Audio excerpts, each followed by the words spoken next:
श्री राम दोस्तों, कैसे हैं आप सभी।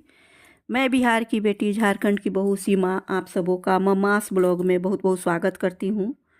दोस्तों, 15 नवंबर को कार्तिक पूर्णिमा है। तो कार्तिक पूर्णिमा के बारे में मैं आपकी सारी बातें शेयर करूँगी।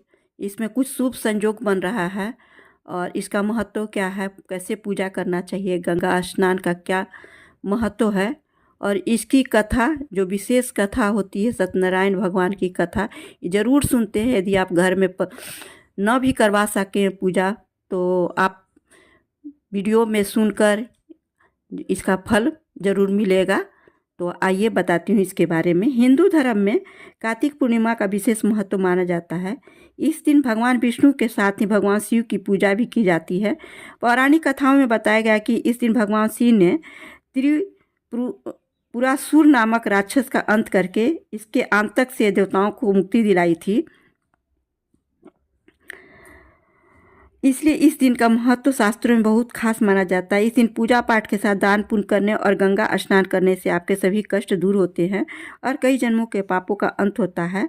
कार्तिक पूर्णिमा पर इस बार दो बहुत ही शुभ संयोग बन रहे हैं। इस शुभ संयोग में पूजा करने से आपकी हर कार्य में सफलता होगी और साथ ही विशेष पुण्य की भी प्राप्ति होगी। कार्तिक पूर्णिमा पर जो शुभ संयोग है उसके बारे में बात करते हैं। कार्तिक पूर्णिमा पर चंद्रमा और मंगल एक दूसरे की राशि में रहेंगे और राशि परिवर्तन योग बनाएंगे। इस दिन गज केसरी योग और बुधा आदित्य राजयोग भी बन रहा है। साथ ही इस बार कार्तिक पूर्णिमा पर राजयोग का राजयोग का शुभ संयोग भी बन रहा है। इसी दिन शनि अपनी राशि कुंभ में मार्गी होने जा रहे हैं। इन सभी शुभ योगों में किया जाने वाला दान 100 गुना फल देगा और आपके सभी आर्थिक कष्ट दूर करेंगे।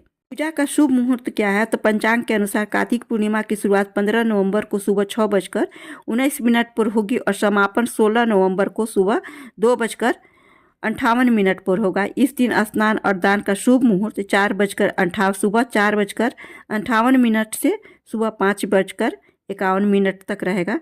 भगवान सत्यनारायण की पूजा का समय सुबह 6:44 से सुबह 10:45 तक रहेगा। अब आइए जानते हैं इसकी कौन सी कथा बहुत ज़्यादा पौराणिक और प्रचलित है। पौराणिक कथा के अनुसार भगवान शिव के बड़े पुत्र कार्तिकेय जी ने तारकासुर नामक राक्षस का वध करके देवताओं को उसके भय से मुक्ति भी दिलाई थी।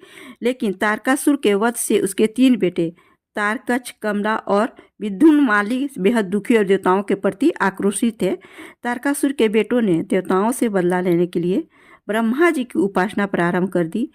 उन तीनों ने अपने कठिन तप से ब्रह्मदेव को प्रसन्न कर दिया और अमृता का वरदान मांगा। ब्रह्मदेव ने कहा कि यह वरदान नहीं सकते, कोई और वरदान मांग लो। तब तीनों भाइयों ने कहा कि आप हमारे लिए 3 अलग अलग नगर बनवा दें जिसमें वे रहकर पृथ्वी आकाश सब भ्रमण कर सकें। 1000 साल बाद जब तीनों भाई मिले तो तीनों नगर मिलकर एक हो जाएं। जो देव एक ही बाण से इन तीनों नगरों को नष्ट कर दे उसके हाथों ही हमें मृत्यु की प्राप्ति हो। ब्रह्मादेव ने उनको यह वरदान दे दिया। वरदान के प्रभाव से 3 नगरों का निर्माण हो गया।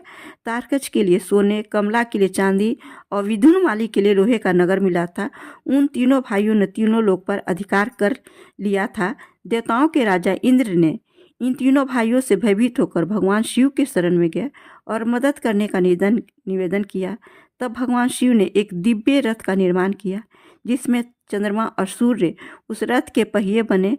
इंद्र, यम, कुबेर और वरुण उस रथ के घोड़े बने। हिमालय धनुष और शेषनाग प्रत्यंचा बने।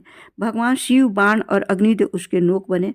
ऐसे दिव्य रथ पर सवार होकर भगवान शिव उन तीनों राक्षस भाइयों से लड़ने पहुंचे। भगवान शिव उन तीनों राक्षसों के बीच भीषण युद्ध हुआ। युद्ध के समय जैसे ही तीनों भाई एक सीध में आए, भगवान शिव ने उस दिव्य धनुष से बाण चलाकर एक बार ही तीनों का संहार कर दिया। इस वजह से भगवान शिव को भगवान त्रिपुरारी भी कहा जाता है।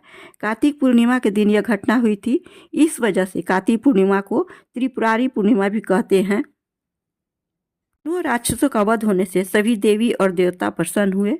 उन्होंने भगवान शिव की पूजा की। उसके बाद से काशी में जाकर गंगा स्नान किए, फिर वहाँ पर दीपदान किया। इस वजह से कार्तिक पूर्णिमा की शाम को देव दीपावली मनाई जाती है। कार्तिक पूर्णिमा 15 नवंबर शुक्रवार को है। कार्तिक पूर्णिमा के दिन गंगा स्नान करने के बाद दान करते हैं। इससे अच्छे पुण्य की प्राप्ति होती है, पाप मिटते हैं और मोक्ष की प्राप्ति होती है। दोस्तों, यह कथा और पूर्णिमा के बारे में संपूर्ण जानकारियाँ आप लोगों के साथ मैंने शेयर किया है। विशेष जानकारियाँ हैं जो शुभ मुहूर्त, शुभ संयोग और कथा सुनने का क्या फल होता है, सभी बातें आपके साथ शेयर किया। यदि कथा और मेरी जानकारियाँ अच्छी लगी हो तो प्लीज़ लाइक, शेयर और सब्सक्राइब अवश्य कीजिएगा और जितना हो सके ज़्यादा से ज़्यादा अपने दोस्तों में, रिश्तेदारों में इसको शेयर करके इस जानकारी को बढ़ावा दीजिएगा। प्लीज़ लाइक, शेयर और सब्सक्राइब अवश्य कीजिएगा।